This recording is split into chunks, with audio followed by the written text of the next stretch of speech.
ఏం చేస్తున్నారైనా? వర్షాకాలం స్టార్ట్ అయిపోయింది కదా, చెట్లు నాటడానికి చాలా అనువైన సమయం. అందుకే చెట్లను తెచ్చి నాటుతున్నాను. చెట్లు నాటేది ఎందుకునైనా? మీరేమనుకుంటున్నారు చెప్పండి? పుయ్యాలు కట్టి ఊగేదానికి. యుద్ధమే తెలుతున్నాయినా. సరే నువ్వు చెప్పా. కోతకం వచ్చాడు దానికి. ఏమైనా నేను చెప్పింది తప్ప. తప్పు కాదురైనా, వాటితో పాటు ఇంకా చాలా ప్రయోజనాలు ఉన్నాయి.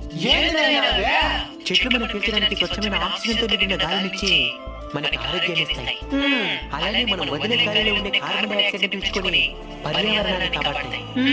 నువ్వు ఎండలో ఉంటే నీడనిస్తాయి, వర్షంలో తడుస్తూ ఉంటే గొడుగులవుతాయి, అనారోగ్యం పాలంటే ఆయుర్వేదంగా మారి నీకు ఆరోగ్యాన్ని ఇస్తాయి. ఆకలితో ఉంటే నీ కడుపు నింపే అమ్మలవుతాయి, చివరికి ఆడుకోవాలనుకుంటే ఆడ బొమ్మలుగా మారి నీకు ఆనందాన్ని ఇస్తాయి. చెట్లు చాలా గొప్పగా. మీకు ఇష్టమైన చెట్టు ఏదో చెప్పండి. నాకు జామ చెట్టు అంటే ఇష్టం. నాకు రావి చెట్టు అంటే ఇష్టం.